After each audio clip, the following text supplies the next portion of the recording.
आपको बताने वाले हैं कि बेयरिंग में किस तरीके के फोर्सेस लगते हैं। तो दोस्तों बेयरिंग में अगर मैं बात करूं शाफ्ट की, अगर मैं यहाँ पे आपको एक शाफ्ट दिखा रहा हूं तो शाफ्ट में नॉर्मली दो टाइप के फोर्स लगते हैं। जो शाफ्ट के परपेंडिकुलर लगता है, मतलब कि ये जैसे शाफ्ट है हमारी, ये शाफ्ट की एक्सिस है तो इसके परपेंडिकुलर जो 90 डिग्री पे फोर्स लगता है हम बोलेंगे रेडियल फोर्स। ठीक है दोस्तों।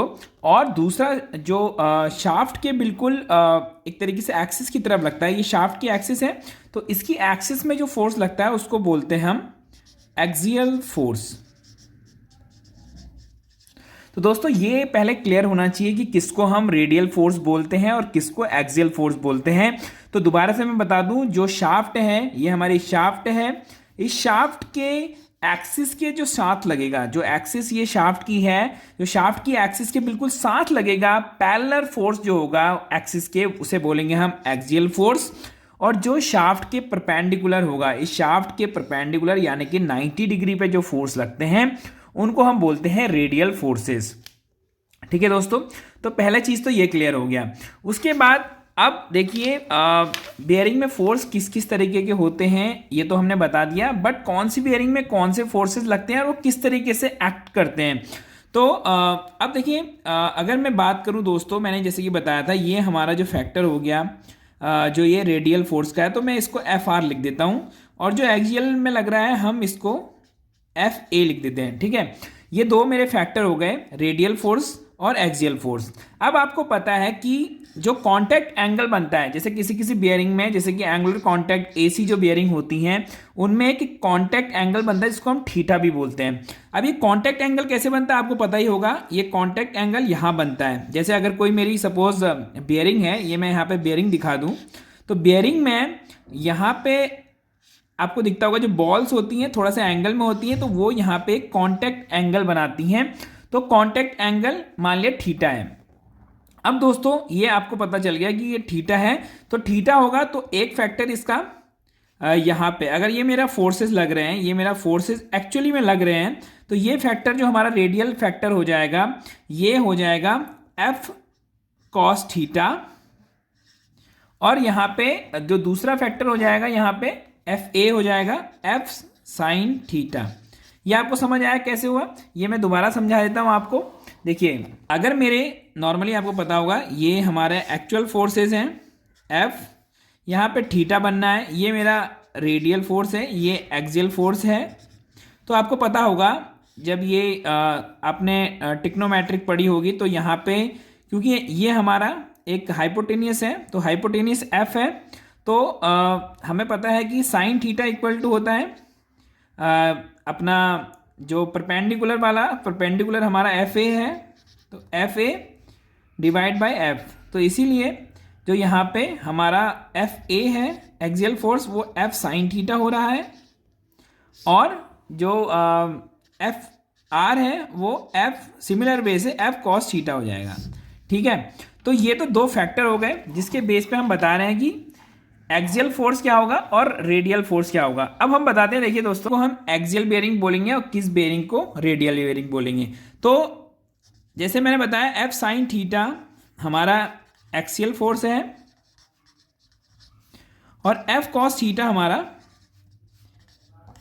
रेडियल फोर्स है।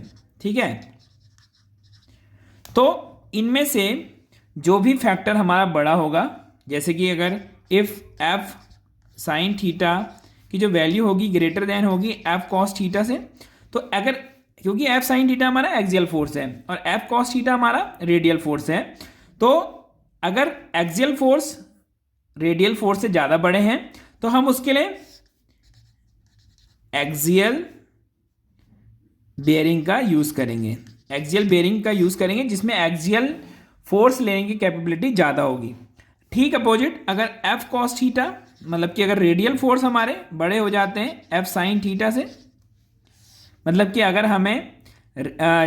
हमें रेडियल फोर्सेस वहाँ पे ज़्यादा लेने हैं तो उसको हम रेडियल बेयरिंग बोलेंगे, और उसका जो ये फैक्टर हो जाएगा, मतलब सिंपल सी बात है cos theta factor sine theta से बड़ा हो जाएगा। अब सिंपल सी बात अगर हम समझें तो हम ये कब बड़ा होगा वो देख लेते हैं। जैसे आपको ये पता होगा कि थीटा मतलब कि जो कांटेक्ट एंगल है, कांटेक्ट एंगल है वो थीटा है। अब आपको पता है साइन थीटा एक में लगा हुआ है, एक में कॉस थीटा लगा हुआ है। मतलब कि ये जो रहता है हमारा, जो साइन थीटा हमने बताया था किस फोर्स के लिए रहता है, एक्सियल फोर्स के लिए। तो एक्सियल फोर्स के साथ साइन थीटा लगा रहता है, कॉस थीटा रेडियल के साथ लगा रहता है। तो साइन थीटा की वैल्यू कब ज़्यादा होगी? तो साइन थीटा की आपको पता है वैल्यू, जब 45 डिग्री से एंगल, कॉन्टैक्ट एंगल 45 डिग्री से ग्रेटर रहेगा तो हमारा साइन थीटा ग्रेटर हो जाएगा कॉस थीटा से, या इस समय पे हमारा 45 अगर रहेगा तो वो इक्वल रहेगा। ठीक है, तो 45 से ऊपर मतलब कि if contact angle greater than 45, अगर कॉन्टैक्ट एंगल हमारा 45 से ज़्यादा हो जाएगा तो उस बेयरिंग को हम एक्सियल बेयरिंग बोलेंगे, और अगर 45 डिग्री से ये कम होगा कॉन्टैक्ट एंगल तो हम उसको रेडियल बेयरिंग बोलेंगे। मतलब कि रेडियल फोर्सेस उसमें ज़्यादा लेने की कैपेबिलिटी होगी। इसीलिए आपको पता होगा जो प्योर रेडियल बेयरिंग होती है, प्योर रेडियल बेयरिंग मतलब कि जिसमें ओनली एफ आर ही हो, F R equal to F हो गया, मतलब कि सारा का सारा जो फोर्स वो ले सकती है वो रेडियल ले सकती है। तो ये कंडीशन कब होगी? जब हमारा एफ, क्योंकि हमें पता है F R equal to F cos theta होता है। तो जब कॉन्टैक्ट एंगल हमारा जीरो होगा, कॉस थीटा की वैल्यू 1 कब होती है? जब थीटा इक्वल टू 0 होगा। तो थीटा इक्वल टू 0 होता ही कॉस थीटा हमारा क्या हो जाएगा? 1 हो जाएगा। इसीलिए F R equal to F हो जाएगा। मतलब जिन बेयरिंग में हमारा कॉन्टैक्ट एंगल 0 होता है, कॉन्टैक्ट एंगल हमारा 0 होता है, 0 डिग्री होता है, तो that bearing called pure radial bearing. ठीक है, जैसे कि हमारी बॉल बेयरिंग। ठीक है, बॉल बेयरिंग जो होती है हमारी प्योर रेडियल बेयरिंग होती है। अब बात करूं एक्सियल बेयरिंग की, तो जिसमें एफ ए एक्सियल फोर्स क्या होता है? F sine theta. अब साइन थीटा इक्वल टू 1 कब होगा? जब थीटा इक्वल टू 90 डिग्री होगा। तो थीटा इक्वल टू 90 डिग्री होगा तो एफ साइन थीटा 1 हो जाएगा, आपको पता ही होगा ये वैल्यू। और एफ साइन थीटा 1 होगा तो जो एफ ए हो जाएगा इक्वल टू हो जाएगा एफ के, मतलब टोटल फोर्स जो होगा वो एक्सियल ले रहा है। तो अगर कॉन्टैक्ट एंगल 90 डिग्री है तो वो प्योर एक्सियल बेयरिंग हो जाएगी। अब आपको पता है प्योर एक्सियल बेयरिंग कौन सी होती है? जैसे कि हमारी थ्रस्ट रोलर बेयरिंग, आपको पता होगा थ्रस्ट रोलर बेयरिंग जैसे कि होती है उसमें प्योर एक्सियल रोलर बेयरिंग होती है।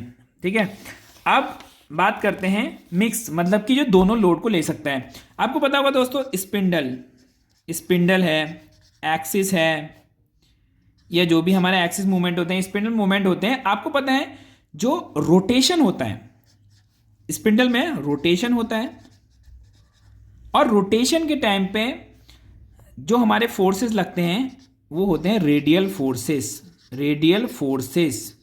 तो रोटेशन के लिए हमारे रेडियल फोर्सेस जनरेट होते हैं अगर रोटेशन होता है। और लोड मतलब दूसरा होता है लोड, कटिंग लोड जिसे हम कहते हैं। तो कटिंग लोड में हमारे एक्सियल फोर्सेस जनरेट होते हैं, और इसमें रेडियल फोर्सेस भी आ सकते हैं। ठीक है, अब अगर आपको पता है कि अगर रोटेशन हमारा बहुत ज़्यादा होगा तो रेडियल फोर्सेस भी बहुत ज़्यादा होंगे। रोटेशन हल्का होगा, मतलब स्पीड कम होगी तो रेडियल फोर्सेस कम होंगे। एक्सियल मतलब कटिंग लोड जितना ज़्यादा होगा। अब कटिंग लोड किस तरीके का आ रहा है? आपका कटिंग लोड में दोनों लोड आते हैं, एक्सियल फोर्स भी जनरेट होते हैं तो रेडियल फोर्स भी। तो स्पिंडल में नॉर्मली हम ऐसी बेयरिंग का यूज़ करेंगे जो कि हमारी दोनों लोड को ले सकती है। तो इसीलिए हम स्पिंडल में आपने देखा होगा जो भी हमारे स्पिंडल्स होते हैं, या तो हम उसमें एंगुलर कॉन्टैक्ट बेयरिंग यूज़ करते हैं या टेपर रोलर बेयरिंग यूज़ करते हैं, और या हमारे कॉम्बिनेशन बेयरिंग यूज़ करते हैं नॉर्मली, जिसमें रेडियल और एक्सियल दोनों का कॉम्बिनेशन लगा हो, जैसे कि थ्रस्ट बेयरिंग होती है उसमें, या सिलेंड्रिकल रोलर बेयरिंग होती है। ठीक है, तो दोनों का लगा रहता है। तो ऐसे ही हमारे एक्सिस में भी एंगुलर कॉन्टैक्ट बेयरिंग या टेपर रोलर बेयरिंग जो बॉल स्क्रू की एक्सिस होती है उसमें भी यूज़ होते हैं, क्योंकि वहाँ पे भी रोटेशन होता है और वहाँ पे भी लोड जनरेट होते हैं। कटिंग लोड की वजह से वहाँ पे एक्सियल लोड भी जनरेट होते हैं। तो यहाँ पे आपको ये ध्यान रखना है कि स्पिंडल में अगर आपका स्पीड बहुत ज़्यादा है, जैसे एचएमसी या तो हाई स्पीड अगर मैं बोलूँ तो हाई रेडियल लोड, तो हम देखते होंगे जैसे हमारे जो स्पिंडल्स होते हैं वीएमसी या एचएमसी के, तो स्पीड बहुत ज़्यादा होती है, तो वहाँ पे हम एंगुलर कॉन्टैक्ट बेयरिंग को ज़्यादा प्रेफर करते हैं, ठीक है। लेकिन कई बार जैसे हमारे हैवी कटर्स होते हैं, हैवी मिलिंग कटर्स होते हैं, तो वहाँ पे हम नॉर्मली टेपर रोलर बेयरिंग, जो टेपर रोलर आपने देखी होंगी इस तरीके की बेयरिंग होती हैं, टेपर रोलर मैं दिखा भी दूंगा आपको। तो टेपर रोलर बेयरिंग नॉर्मली कहाँ पे यूज होती है, जहाँ पे speed less but high cutting load. तो दोस्तों हमने अभी ये सीखा, तो उसमें जो भी थीटा की वैल्यू होती है, जैसे कि आपको पता ही होगा थीटा हमारा कॉन्टैक्ट एंगल होता है, तो ये मैंने बताया था थीटा। अब F cos theta, suppose theta equal to 30 degree है, कॉन्टैक्ट एंगल हमारा 30 डिग्री है, तो मैंने बताया था एफ ए जो होता है वो एफ साइन थीटा होता है, और एफ आर जो होता है radial forces F cos theta होता है, ठीक है। तो अब अगर मैं 30 डिग्री यहाँ पे रखता हूँ, 30 डिग्री यहाँ पे रखता हूँ, तो एफ ए जो हो जाता है मेरा एफ साइन 30, यानी कि एफ इंटू 1/2, मतलब फोर्सेस एफ बाई 2 हो जाते हैं। और अगर एफ आर जो हो जाएगा एफ कॉस थीटा, मतलब कि एफ √3/2। तो यहाँ पे आपको दिख रहा होगा अगर थीटा की वैल्यू कम है तो हमारे रेडियल फोर्सेस हमारे ज़्यादा ये ले सकती है बेयरिंग, और एक्सियल फोर्स वो थोड़ा कम लेगी रेडियल के कंपेयर में। तो यहाँ पे आपको ध्यान रखना है, अगर थीटा की वैल्यू आपकी बढ़ जाएगी, अगर थीटा आपका ज़्यादा हो जाएगा, मतलब कि थीटा 45 डिग्री से बढ़ जाएगा, तो जो बेयरिंग होगी अगर ये तो बेयरिंग जो होगी वहाँ पे वो एक्सियल लोड ज़्यादा लेगी। इफ़ थीटा लेस देन 45 रहेगा तो रेडियल लोड ज़्यादा रहेगा एक्सियल के कंपेयर में, ठीक है। तो आशा करता हूँ ये लोड कैलकुलेशन आपको समझ में आई होगी।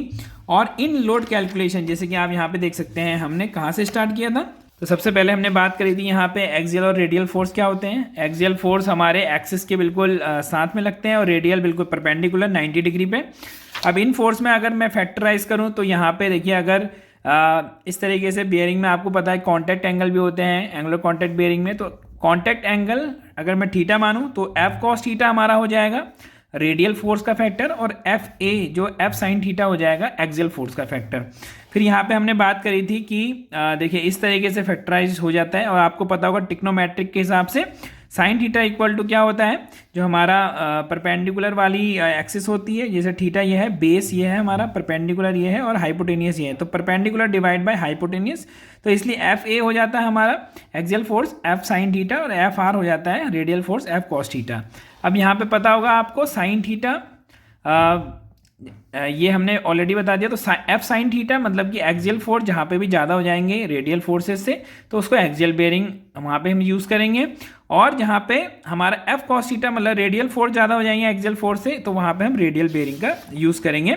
तो मतलब कि रेडियल बेयरिंग का वहाँ पे ज़्यादा यूज़ होगा, एक्सियल वहाँ पे वो बेयरिंग यूज़ करेंगे, एक्सियल लोड कम ले बट रेडियल ज़्यादा ले, मतलब कॉम्बिनेशन बेयरिंग का तो यूज़ करेंगे ही।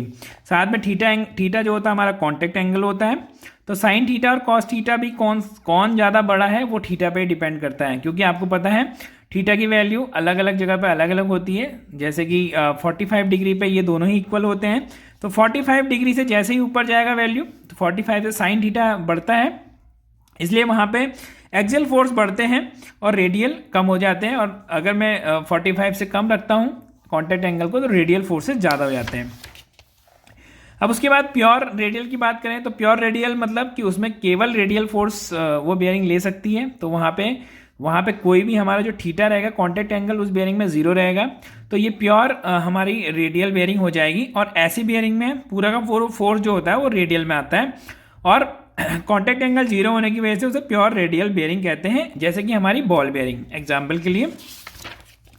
वैसे ही साथ में हमने देखा था कि जो एक्सियल फोर्स है वो एफ साइन थीटा होते हैं, तो थीटा इक्वल टू जब 90 डिग्री होगा तो एफ ए इक्वल टू पूरा एफ हो जाएगा, मतलब कि सारा का सारा फोर्स एक्सियल है, तो उसको प्योर एक्सियल बेयरिंग वहाँ पे यूज़ करेंगे। अगर सारे फोर्सेज हमारे एक्सियल से आ रहे हैं तो यहाँ पे जैसे कि thrust bearing, thrust roller bearing या नीडल उसको थ्रस्ट बेयरिंग, इस तरीके से वहाँ पे हम यूज़ करेंगे जहाँ पे कि पूरा का पूरा एक्सियल लोड है। फिर उसके बाद स्पिंडल के लिए मैंने बताया कि स्पिंडल में या एक्सिस में रोटेशन होता है और कटिंग लोड होता है। जब भी स्पिंडल कोई चल रहा होता है या एक्सिस होती है तो उसमें दो तरीके के लोड होते हैं। रोटेशन जितने ज़्यादा होंगे वहाँ पे रेडियल फोर्सेस बढ़ते जाएंगे, क्योंकि वहाँ पे सेंट्रीफ्यूगल फोर्सेस और ये ज़्यादा बढ़ते जाएगा, उस वजह से रेडियल फोर्सेस बढ़ते जाते हैं। और कटिंग लोड की वजह से एक्सियल फोर्स और रेडियल फोर्स दोनों आते हैं, वो डिपेंड करता है कि कटिंग किस तरीके से हो रही है। अब यहाँ पे क्योंकि दोनों फोर्सेस हैं स्पिंडल में आइदर एक्सिस में, तो इन दोनों फोर्सेस के लिए हम कंबाइन बेयरिंग का यूज़ करते हैं, जैसे कि हमारी टेपर रोलर बेयरिंग और उसके बाद आती है हमारी एंग्लो कॉन्टैक्ट बेयरिंग और यहाँ पे कंबाइंड बेयरिंग, जिसमें कि थ्रस्ट बेयरिंग भी होती है और सिलेंड्रिकल रोलर बेयरिंग भी होती है, मतलब कॉम्बिनेशन यूज़ करते हैं एक्सियल और रेडियल बेयरिंग का। तो सिंपल सी बात ये भी ध्यान रखनी चाहिए हमें कि अगर हाई स्पीड है तो हाई रेडियल लोड होते हैं, और वहाँ पे हाई स्पीड में नॉर्मली एंगुलर कॉन्टैक्ट बेयरिंग का यूज ज़्यादा होता है, क्योंकि वहाँ पर रेडियल फोर्सेस ज़्यादा होते हैं as compare to axial force, तो वहाँ पे कॉन्टैक्ट एंगुलर बेयरिंग का यूज़ ज़्यादा करते हैं। और हमारे टेपर रोलर बेयरिंग का यूज़ तब करते हैं नॉर्मली जब स्पीड लेस हो लेकिन हाई कटिंग लोड वहाँ पे रहते हैं, क्योंकि ये एक्सियल, मतलब कि ये bearing taper roller bearing normally axial bearing कहलाती हैं, मतलब रेडियल कम एक्सियल बेयरिंग, मतलब वहाँ पर रेडियल फोर्सेस कम लेती है बट एक्सियल फोर्सेस बहुत हैवी ले सकती है। उसके बाद हमने बताया था कि देखिए जो कॉन्टैक्ट एंगल किस तरीके से वो फोर्सेस को वैल्यू चेंज करता है। अगर मैं कॉन्टैक्ट एंगल 30 डिग्री ले रहा हूँ तो हमारा axial force F sine theta 30 degree पे ये कम हो जाएगा और रेडियल फोर्सेस ज़्यादा हो जाएंगे। तो थीटा अगर 45 से कम है तो ये ध्यान रखना हमें, एक्सियल फोर्स जो बेयरिंग लेगी वो कम लेगी रेडियल फोर्स के कंपेयर में। तो ये सब चीज़ें आशा करता हूँ ये आपको हेल्प करेंगी, और ये आपको बेयरिंग कौन सा कहाँ पे यूज़ करना है और वो बेयरिंग क्यों यूज़ हो रहा है ये आपको ये जानने में हेल्प करेगी। तो फिर मिलेंगे एक और नए टेक्निकल वीडियो के साथ, तब तक के लिए दीजिए इजाज़त। नमस्कार, जय हिंद, जय भारत। पढ़ेगा इंडिया तभी तो स्किल बनेगा इंडिया।